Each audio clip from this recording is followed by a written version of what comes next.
It was Max Dupree who said, "We cannot become what we want by remaining what we are." The Turks and Caicos Islands Conference commenced a new chapter in its history, been having recently granted conference status with its new team of administrators and directors. Here is a brief highlight of some of the major accomplishments since the start of the year. Convention 2019 for Providenciales was held in the month of January with the guest speaker Pastor Steve Riley, Communication Director of the South Caribbean Conference. The theme for the weekend was Transforming Lives for Eternity. Conventions were also held on the sister islands of Grand Turk and North Caicos, with guest speaker Pastor Richard Jackson, President of the North England Conference of Seventh-day Adventists. "O Lord, transform me, change my heart completely to be more like you," has been the prayer and passion of our members. After months of meticulous planning and preparation, evangelists from across the Inter-American Division territory and the Atlantic Union descended upon our shores with the flames of evangelism burning within them. For the very first time, all churches within our territory conducted evangelistic series simultaneously. I am Delphia Mizik, the wife of the leader of the opposition of the Turks and Caicos Islands. The Lord Transform Me evangelistic series came to our shores at a perfect time. As a former Anglican, I attended one of the series that was held here at the Blue Hills Seventh-day Adventist Church, and I have given my life to Jesus. My biblical beliefs has been informed, and my spiritual life has been transformed. I am under construction, but I am still pressing forward. I'm Brother Rudy Delancey. I become a 7 Days Adventist because of my son. When my son went to Maranatha High School and he finished get baptized, and then he talked to me. He said to me, "Daddy, when you go in church with me?" And I said, "I will soon."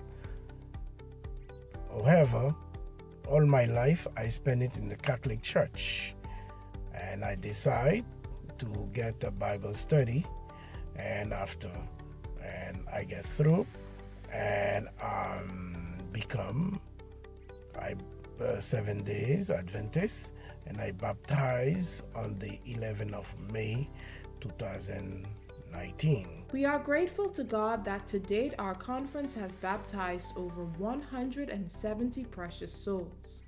The new administration carried out courtesy visits to various government officials and heads of institutions within the islands. They visited the offices of the Premier and the leader of the opposition on Providenciales and government offices and schools on the islands of Grand Turk, North Caicos, and South Caicos.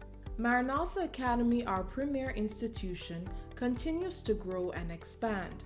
The current enrollment stands at 150. On May 10, 2019, the institution placed third in the annual National Academic Awards for 2018.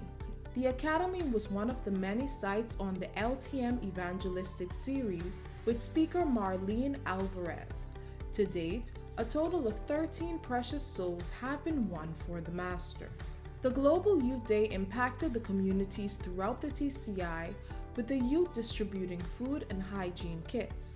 Blood donations along with a host of other activities were carried out. Best wishes to Pastor and Sister Tanis on the birth of their son, Samuel Delton Antonio Tanis. The Family Department organized the dedication ceremony for the Book of the Year, Hope for Today's Family. On March 14, 2019, we were blessed to have with us guest speaker Dr. Israel Leto, former IAD president, to carry out our first executive committee board training. We drank from his reservoir of knowledge and experience. We are grateful for the Lord's blessing on our members. Despite a slight decrease in tide, when compared to last year for this period under review, we continue to ensure that our working capital and liquidity are in line with policy. The women of the Blue Hills and Ephesus SDA churches held their annual prayer breakfast on March 31, 2019, under the theme, Walking with Jesus. Guest speaker for this prayer breakfast was the wife of our president, Sister Kissia Cornwall. Our conference president wishes to express his gratitude to his fellow officers, departmental directors, and executive committee members for their hard work and dedication to the Lord. Let us keep our eyes on Jesus, the author and finisher of our faith.